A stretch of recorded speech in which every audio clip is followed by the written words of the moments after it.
बहुत समय पहले की बात है। पुराने चीन के नॉर्थ में 3 लाफिंग मंक्स रहते थे।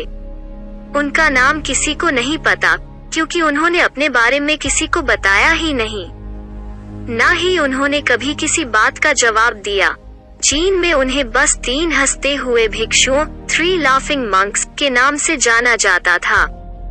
वो 3 लाफिंग मंक्स सिर्फ एक ही काम करते थे। एक गांव में प्रवेश करते, बाजार के बीचों बीच खड़े होते और हंसना चालू करते। वे अपने पूरे अस्तित्व के साथ हंसते।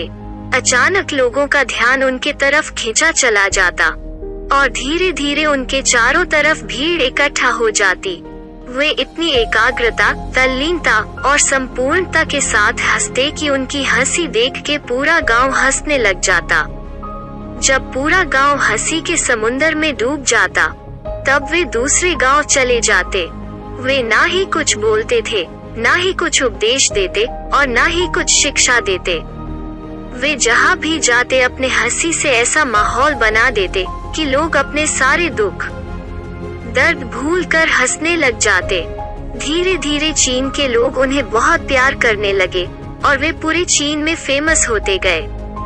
3 लाफिंग मंक्स, 3 लाफिंग मोंक के नाम से चीन के लोग उन्हें बहुत प्यार करते और उनका सम्मान करते। इससे पहले और उनके बाद कभी किसी ने इस तरह प्रचार नहीं किया कि जीवन केवल एक हंसी होना चाहिए और कुछ नहीं। वे विशेष रूप में किसी पे नहीं हंसते थे, वे बस हंसते थे कि उन्होंने ब्रह्मांडी मजाक को समझ लिया हो, जैसे कि उन्होंने ईश्वर के मजाक को समझ लिया हो। उन्होंने एक शब्द का उपयोग किए बिना ही चीन में इतना आनंद फैलाया जितना आज तक किसी ने नहीं फैलाया हो।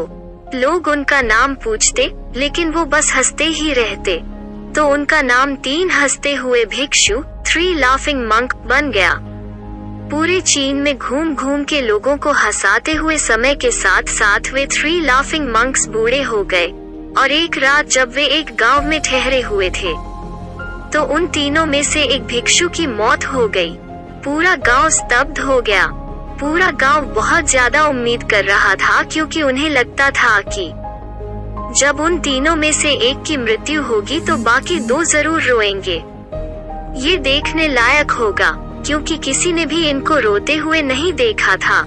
जब सुबह हुई तो पूरा गांव इकट्ठा हुआ, लेकिन दोनों भिक्षु तीसरे की लाश के पास खड़े